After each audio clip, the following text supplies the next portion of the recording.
Hello বন্ধুরা, তোমাদের প্রত্যেকে আবারও আমার ইউটিউব চ্যানেলে স্বাগত। আরেকটি কোশ্চেন নিয়ে আমরা আজকের ভিডিওতে এসেছি, যেখানে আমাকে বলা হচ্ছে for or real values of x the values of expression আমাকে বলা হয়েছে 11x² - 12x - 6 divided by x² plus 4x plus 2 এর এক্সপ্রেশনের পজ ভ্যালু কী কী হতে পারে যখন এক্স হচ্ছে বাস্তব সংখ্যা। আমরা এইসব কোশ্চেনের ক্ষেত্রে আমরা শুধুমাত্র একটি দ্বিঘাত সমীকরণের চ্যাপ্টারে আসি এরকম নয়, রেঞ্জ অফ এ ফাংশন বা এই যে ফাংশনটা আমরা যদি আমরা ওয়াই ইজ ইকুয়াল টু এই ফাংশনটা দেখতে পাচ্ছি, এই ফাংশনটা অ্যাকচুয়ালি র্যাশনাল ফাংশন বা মূলত অপেক্ষকও হয়ে থাকে, যেখানে আমাকে উপরেও একটি অপেক্ষক দ্বিঘাত অপেক্ষক এবং নিচে একটি দ্বিঘাত অপেক্ষক দেওয়া আছে। আমরা এরকম কোশ্চেনের ক্ষেত্রে আমরা তার রেঞ্জ বের করতে বলা হয়েছে নর্মালি, এবং সেই কিছু আমাকে তার অপশান হিসাবে আমাকে কোশ্চেনে দিয়েছি। এই অপশানগুলি ভিন্ন কোশ্চেনে ভিন্ন রকম হতে পারে। এখন এই যে আমাকে এক্সপ্রেশন দেখতে পাচ্ছি উপর এবং নিচে, তাদের আমরা যদি খুব সহজে যদি আমরা উৎপাদকে বিশ্লেষণ করতে পারতাম তাহলে এই বিষয়টি আরও ইজি হয়ে যেত, কিন্তু এই সময়ে এই কোশ্চেনের ক্ষেত্রে আমরা এই উপরের পোর্শন এবং নিচের পোর্শনটির কিন্তু উৎপাদক খুব সহজে বের করতে পারছি না। সেক্ষেত্রে আমরা কি করতে পারি, আমরা একটি কাজ করতে পারি। আমরা পরের লাইনে y into x² plus 4x plus 2 is equal to 11x² minus 12x minus 6 এবং তারপর আমরা সবগুলোকে একদিকে নিয়ে এসে আমরা একটি কাজ করতে পারি। অর সবগুলিকে আমরা যদি একদিকে নিয়ে আসি তাহলে এরকম পাচ্ছি y² plus 4xy plus 2y minus 11x² plus 12x plus 6 is equal to 0। এবার আমরা x² আমরা ভালো করে বোঝার চেষ্টা করি। আমরা x² x এবং কনস্ট্যান্ট x ব্যতীত বাকি যে নাম্বারগুলি না, সেগুলিকে আলাদা রেখে আমরা x² একটি ইকুয়েশন বানানোর চেষ্টা করি। আমরা পরের লাইনে আমরা সেটি করার চেষ্টা করছি। আমরা দেখতে পাবো তাহলে y minus 11 into x² plus 4y plus 12 into x plus 2y plus 6 is equal to 0। আমরা লক্ষ্য করছি এবার এই জায়গা থেকে আমরা বুঝতে পারছি যে এই সমীকরণ যে সমীকরণটি পেয়েছি, এই সমীকরণ অ্যাকচুয়ালি দ্বিঘাত সমীকরণ কার, এক্সের দ্বিঘাত সমীকরণ আকারে চলে এসেছে। তার অর্থ হচ্ছে এখন আমরা এই ইকুয়েশনটিকে যদি সলভ করি তাহলে আমরা এক্সের ভ্যালু বের করতে পারবো। এখন কথা হচ্ছে আমরা আরেকটি বিষয়কে অবজার্ভ করব এই ক্ষেত্রে, যে আমাকে বলা হয়েছে এক্সের সমস্ত ভ্যালু বাস্তব হবে। তাহলে এই যে ইকুয়েশনটি পাবো, এই ইকুয়েশনে এক্সের ভ্যালু বাস্তব বা রিয়েল হতে গেলে আমাকে ডিসক্রিমিনেন্টকে গ্রেটার দ্যান ইকুয়াল টু 0 হতে হবে, নিরূপককে 0 এবং 0 থেকে সমান এবং বড় হতে হবে। এখন x² এই যে সমীকরণ, এর নিরূপক হচ্ছে b² মাইনাস 4ac। এখন বি কি, বি হচ্ছে 4y প্লাস 12 তার স্কোয়ার মাইনাস 4a কি y মাইনাস 11 ইন্টু সি কি 2y plus 6 is equal to 0। তাহলে আমরা b² মাইনাস 4ac পেলাম, 4 plus 12 square minus 4 into y minus 11 into 2y plus 6।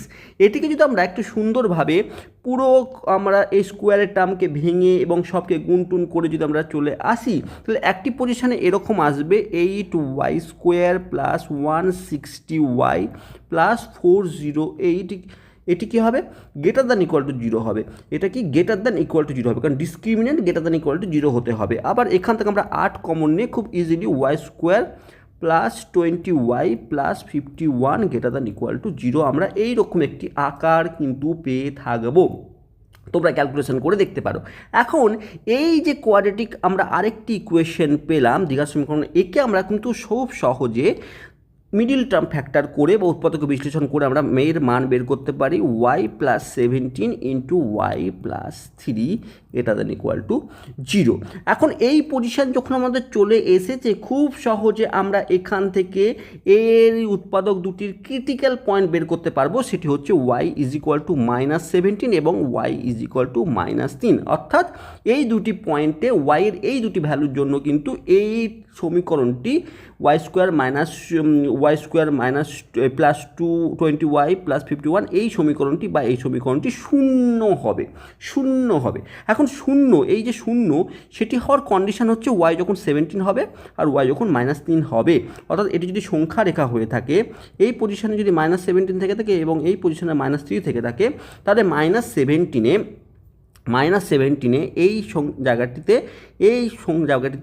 এই সমীকরণটি শূন্য মানকে দেবে, তাহলে এটি কিন্তু গ্রহণযোগ্য, কারণ গ্রেটার দ্যান ইকুয়াল টু হতে পারে, তাহলে গ্রহণযোগ্য। এবার কি, এবার -17 যদি আগে আমরা আসি, -17 আগে অর্থাৎ -18 বা -20 যদি আমরা কনসিডার করি, তাহলে y = -20 যদি আমরা কনসিডার করি, আমরা দেখতে পাচ্ছি তাহলে -20 + 17 ইন্টু -20 + 3।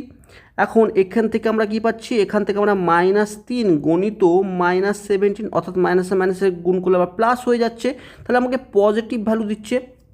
ঠিক আছে, তার অর্থ হচ্ছে আমরা এই -17 আগে এই দিকে আমরা -17 থেকে -17 কিন্তু হলো 0 এবং তার ছোট যে কোনো সংখ্যা নিলে সেটি কিন্তু পজিটিভ হবে, অর্থাৎ গ্রেটার দ্যান 0 হবে, তাহলে সেটি কিন্তু গ্রহণযোগ্য।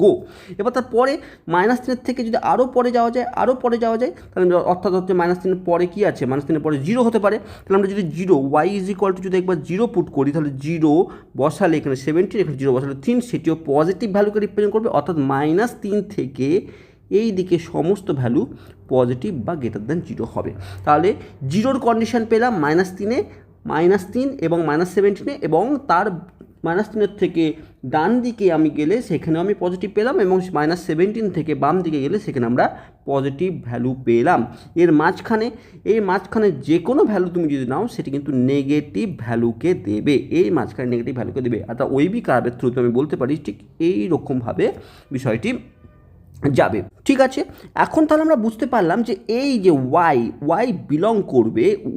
বিলং করবে কি -ইনফিনিটিভ থেকে -17 পর্যন্ত, যেখানে -17 কি মানকে গ্রহণযোগ্য, আর তার থেকে -3 থেকে পজিটিভ ইনফিনিটিভ যেখানে -3ও কিন্তু গ্রহণযোগ্য, এর মধ্যে লাই করবে। এখন ওয়াই কি, ওয়াই মানে তো পুরো ফাংশনটি, ওয়াই মানেই কিন্তু অ্যাকচুয়াল ফাংশনটি অর্থাৎ এই ফাংশনটি, তাহলে সেটি লাই করবে কোথায় এই পজিশানে। আর এই পজিশনে যদি লাই করে আমরা বুঝতে পারছি যে এবার অপশানগুলিকে যদি একটু দেখে নিই, যে লাইজ বিটুইন 17 থেকে -3 মধ্যে কি অবস্থান করবে, না কখনোই করবে না। ডাজ নট লাই, হ্যাঁ বি অপশানকে আমরা চুজ করতে পারি, হ্যাঁ এটি -17 থেকে 3 মধ্যে -3 মধ্যে অবস্থান করবে না। লাইজ বিটুইন 3 and 17, এই বিষয়টি একটু ভাবে দেখি, এবং does not lie between 3 to 17, এটিও কিন্তু হবে না, কারণ আমরা দেখতে পাচ্ছি 3 থেকে যখন -3 থেকে ইনফিনিটি পর্যন্ত আছে, আমরা 3 এবং 17 এর মান কিন্তু গ্রহণযোগ্য, তাহলে ডাজ নট লাই আমরা বলতে পারি না। এবার লাই বিটুইন 3 থেকে 17, হ্যাঁ এর কিছু মান দেখো, এর -3 থেকে ইনফিনিটি পর্যন্ত অবস্থিত, অর্থাৎ কিছু মান এরপরে কোনো একটা জায়গায় 3 আসবে, কোনো একটা জায়গায় 17 আসবে, তাহলে এর মান, এই ওয়াইয়ের মান 3 থেকে 17 মধ্যে তো অবস্থিত, কিন্তু শুধু এইটুকুর মধ্যেই অবস্থিত তা নয়, এছাড়াও প্রচুর মান আছে, তাহলে আমরা এক্স্যাক্টলি এটিও বলতে পারি না। তাহলে আমাদের এই অপশানের ক্ষেত্রে আমরা বি অপশানকে জুটবো, যেখানে আমরা বলা হচ্ছে যে ডাজ নট লাই বিটুইন -17 থেকে -3 মধ্যে লাই করবে না ওয়াইয়ের ভ্যালু। যদি ভিডিওটি ভালো থাকে, যদি বুঝতে পেরে থাকো, অবশ্যই কমেন্ট বক্সে জানিও, আর এরকম ভিডিওর জন্য অবশ্যই আমাকে সাবস্ক্রাইব করতে পারো। Thank you for watching.